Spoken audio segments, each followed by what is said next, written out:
Happy Resurrection Day, everyone.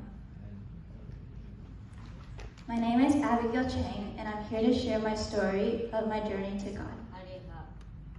I grew up going to this church every Sunday, brought by my Christian parents, Jeremy Chang and Ching and Shin. Throughout my elementary school years, I went to church and the Awana program every week, treating it like routine. I remember complaining about waking up and only going for the songs, stories, and snacks. I rarely thought about God outside of church, and I didn't question if he existed either. As life went by, I was aware that he was there, but I never talked to him personally. When COVID hit, my life changed completely. I was homeschooled and lost contact with all of my friends. My family and I spent 6 months in Taiwan with my grandparents. I had no friends there, and although I attended church, the language barrier made it hard to study the Bible and sing songs. Despite disliking the Taiwanese churches, I started to see God in places outside of church.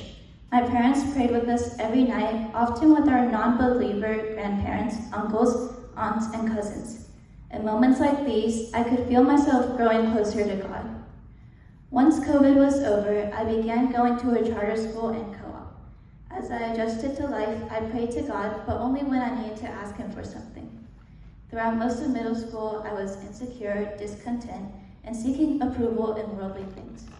I worried and struggled with my identity and what others thought of me, and I didn't open my life to God. During summers, I helped out at VBS, Vacation Bible School, and I loved seeing the kids open their hearts to God, and seeing them really inspired me to do the same.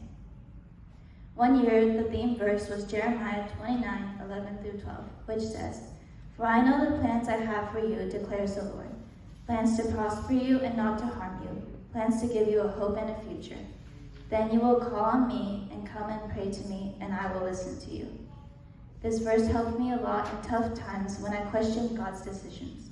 It helped me to realize that no matter what, God has a great plan for me and he sees the big picture. I started to see more of God's plan for me even during the harder times. It didn't happen overnight, but through daily devotions and the community around me, I gradually began to build my trust in God, turning to him more often with my concerns, my worries, and praise. Even though I still have struggles and doubts, and maybe more of them than before, I now have a strong cornerstone to turn to. I trust that Jesus will be with me every step of the way, and I am looking forward to his plan for me.